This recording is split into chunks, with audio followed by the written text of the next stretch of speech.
Welcome to Genesis Podcast. We have a terrific interview today. I'm here with Faline Kissick, and we're promoting a new book, My Redeemer and Me. We had the launch a few weeks ago now, and it was a tremendous launch. I thought to myself, we want to have you on our podcast. The Genesis podcast is pretty much where conversation begins. Genesis is the beginning, so it's quite obvious. So first of all, I want to say congratulations on this book. Thank you. Okay, and I love the cover. You can see the cover. And so, first of all, this seems like a kind of an autobiographical text, right? Book. Yes. But more than that. And so, just for our viewers, can you take us through some of the steps in which produce this wonderful book? And it's quite a thick book too. Quite a good read. Yes. Right? And so I wanted to ask you, can you take us back to the beginning? And so, what was the emotional atmosphere of your childhood home? And when did you first discover that there's something wrong with this? There's something off about living in this kind of environment? Yes. So it started back when my mother had left my biological father when I was just a toddler. I have no memory of him, no pictures, anything like that. But she began working on a Navy base in a commissary. She met the man that would become my stepfather. And that's when things changed for our family. Our home growing up was one of torment, torture, abuse. Torture. He was very sadistic. He was a military police officer. Now, this was your stepfather? Stepfather. And I was 5 when he came into our life. And so he married my mother. She had 4 children at the time. So he had now 4, we were his 4 stepchildren. So he was a raging alcoholic. And the abuse began really about 9 years of age, when I was 9 years of age. The drinking began getting much heavier, and his temperament was just unpredictable. Very violent, very demeaning, very torturous, to be honest with you. And so for me, I knew something wasn't right when you can't even go to bed at night and sleep through the night. And so with him, it was, he would begin with demeaning words. He would begin with cruel punishments, having you stand in a corner for an hour as a child. And if you swayed, he added another hour. Was he always inebriated when he was doing these? Yes, okay. Always. And so things really got worse when I realized things were not healthy, was when we would be in bed at night and he would pull us from our beds. Oh. I remember at the age of 9 that I didn't want to live anymore. I had felt at the age of 9 that I had lived long enough. And it was going to get worse. Little did I know. So by the time I was 10, he was pulling us from our beds. He was, like I said, a military police officer. He always loved to show his guns to us kids. Oh, really? Wow. In a threatening manner. And so he would pull us from our beds, line us up in front of the television set, point the gun at us, as my mother's sitting across from us with our younger sister on her lap, which was his biological daughter. So we're standing there, and he's just going up and down the line, looking at us for our response. And he would say 2 questions. Which one of your children do I kill tonight, Bonnie? Which one of you is going to die? When I had my first panic attack at 10, I realized this is not a healthy home. Wow. So for me, that's when I realized something's not right. A child shouldn't feel this. Yeah. When you feel like your heart wants to come out of your chest and you don't even know what to do, and you've got your siblings hanging onto your legs wanting you to rescue them, and I can't even save myself. Yeah. Tell us more about how did growing up in that kind of environment really shape the way you saw yourself, the way you understood trust, Yeah. your voice. I mean, particularly, at school, you're suffering in silence. So how did it really impact you as a child then? Oh boy, it changed my whole outlook on life. I didn't trust people. I didn't understand love because love wasn't good to me. It wasn't a good word. I never really grew up with hugs or kisses or words of affirmation. I knew my mother loved me. She was a wonderful mother, and I knew my mother loved me. But she was not that kind of a mother who would show affection, who would say words like, I love you, when you're a child. We knew she loved us, but she wouldn't speak it. She didn't show it, with her hugs or anything till later in life. But for me, I felt very insecure. I would hear people say, oh, did you have a low self-image? I had no self-image because when you're constantly called names like dumb, ugly, worthless, reject, you begin to believe those words. And so how it shaped me is my posture would become where my head would hang down. Right. And my body would begin to respond to what my soul was feeling. And I had a head that hung low. I would never look anyone in the eye. I never felt like I was worthy to do that. And so his words shaped how I felt about myself. I had no self-worth. I didn't understand what love was. I could not trust people, especially men. And so he was the one who shaped my life. So when did the misery itself, not the memory, but the actual abuse stop? How old were you by this point? When it stopped? When you moved out, or? Well, when it stopped was at the age of, I was 17 years old.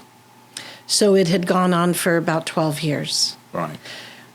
And the only reason that it stopped is my father tried to murder our mother. He had been hiding in our home.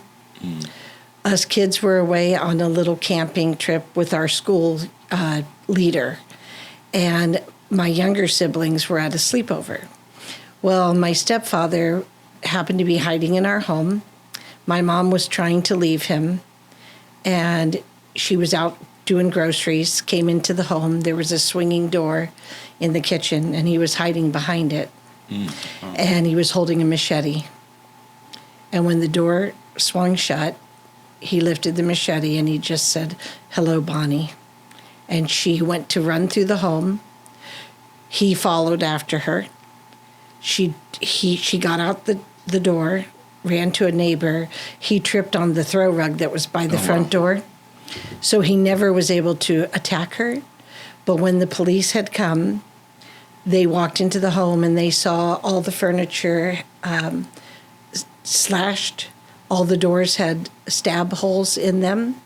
And he was just sitting in the recliner with the machete across his lap, smoking a cigarette. Really? Wow. And they arrested him and took him to jail. That sounds like a horror film. That's a movie in itself, I'll tell you. So that's the last time I saw him. Right. The last time I spoke to him, put it that way, for 8 years. 8 years later, I would speak to him on a telephone call. So, of course, living with that, even when you're out away from the actual abuse, the memory, the torture, the low self-esteem followed you. It followed. Yes. So tell us about the turning point when you recognize that your life has been shaped by your past. And tell us about the kind of internal shifts or the moment you decided that you would not allow your past to determine your future. What did that turning point look like? It was ugly to begin with, but it ended beautifully. So what had happened was, life catches up with you. You can go through all the trauma, the pain, and we can stuff it down as deep as we think we can. And I tried. I thought I could handle it. I thought I was doing well. But at the age of 25, it all caught up with me. 25. And it looked like panic. fear, anxiety. I lived that way from the time I was 10. And I was always anxious. I was always afraid, always waiting for the shoe to drop. Some sort of attack was going to happen to me. And so I got to a place, I had just had my son. He was 1.5 and married to the love of my life, my husband. But I wasn't happy, not like I should have been. And so the panic, the fear was rising. And I just got to a place where I felt like I was having a nervous breakdown. I was told by the doctors I was there. They wanted to put me in a hospital. That frightened me. I didn't want to live my mother's life where I knew she had a nervous breakdown. So I got to a place where I hit a wall. And when I hit that wall, I fell on my knees in my kitchen. Were you a Christian at this point? No. Okay. Not yet. So here I am now just crying on my kitchen floor and needing help. I need a rescue and not knowing how I'm going to be rescued. And so I remembered that my husband had visited a church the week prior. Mm. And I remembered the name of the church, and I called it. And they sent a couple to my home who was going to sit with me and share with me the love of Jesus Christ for the first time in my life. And I tell you, it's changed my life. Wow. He changed my life. And I sat there when they shared with me about Jesus. My heart was, I want all of him, and he can have all of me. And so I never had heard about the love of God. And I realized he was the father I wanted all my life. So that brings us now to your story. Mm-hmm. Now, a lot of people, when you go through this kind of trauma, it takes courage to write it down, to face it, and indeed to share it with us. So now you have your book, and tell us about the courage. What did it cost you to write the book in terms of the emotional challenge, and also what did it give you in return in terms of the release? Yeah. Well, I had to make peace with my past. I was ashamed of my past. Even though I did not do things upon myself and things were done to me, I still carried the shame and the pain of it. And so for me, in order to write this story and speak my story, I had to really make peace. And so I remember going before the Lord and crying out to him, telling him I was ashamed of my lineage. And I didn't want to talk it out. I didn't want anyone to know about my life. And so I had a phone conversation with a dear friend, Darlene, who's really like a second mom. And she said something very profound to me. She said, Faline, don't hate your lineage, because your lineage is what led you to Christ. Mm. And I realized that my passion, my purpose was hidden in my pain. And so I really had to look at that. And I prayed the prayer and said, Lord, all my life I lived as a coward. All my life I wasn't brave. So this was an act of courage. An act of courage. Bravest thing I have ever done in my life. Right. And so that was a sense of liberation for you. I felt free. In telling the story. I felt free. I feel proud because I feel like it's this much of my history and it's this much of God's story. It's great that you've come through it. A lot of people right now, even those maybe listening to this podcast, may be going through the torture, the challenge right now. I want you to look into the camera and really, what would you want them to know about survival, about healing, and about hope during this time? Well, what I want you to know, whoever's listening or watching this doesn't have to be your life. I thought it would be my life, and it's not. And it doesn't have to be yours. And I want you to know that I found peace through Jesus Christ. He is the one. We can look at peace in different ways, but he himself is peace, and I found that to be true. I was looking for peace in an object or a book or a show. You won't find peace there. You'll only find it through Jesus Christ. And so for me, I want to encourage your heart. I was just speaking to a gentleman yesterday who's suffering with fear and anxiety, and it's not your future. It doesn't have to be your future. And if you are struggling, find someone you trust. Speak out your pain. Speak it. It has to come up and out.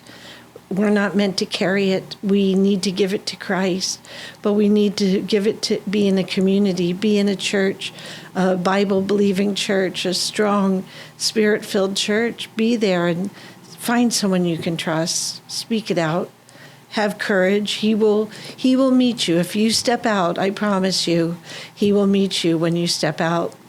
Obedience precedes your freedom. Listen to him, pray, be in the Word. There's hope. There's hope in Christ. And there is hope indeed.